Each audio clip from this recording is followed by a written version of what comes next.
So don't buy into the negative messages that you hear about yourself, that you are, for instance, overly emotional, which is, number one, it's a thinly veiled insult, suggesting, well, you're not rational, you're irrational, too emotional, irrational. These are often carnistic defenses, which are ways of discrediting the vegan vegetarian message. If you shoot the messenger, you don't have to take the implications of their message seriously. The emotions of grief and sorrow and anger and fear and sadness and despair that arise when you take in the reality of animal suffering in this world are helpful, appropriate, legitimate responses to the truth of what's happening. They're the opposite of numbing. We need to not allow ourselves to be pathologized. Something's wrong with you. You know, as soon as I get sick, people in my family, oh, well, it's because of your diet.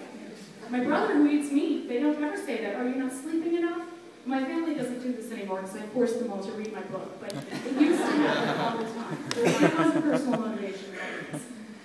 So typically, a young woman who goes vegetarian will, first thing a psychologist will think is, oh, maybe this is a mask for an eating disorder, rather than maybe this is a sign of maturity where she's becoming more integrated. We need to not be accused of being picky eaters, being called hypocrites or extremists.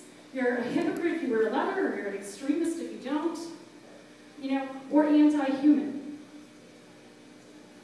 And we need to understand the structure of the system we're working to transform, because the goal of the vegetarian and vegan movements is not simply the abolition of meat, it's the transformation of Carnism, the system that enables meat production in the first place.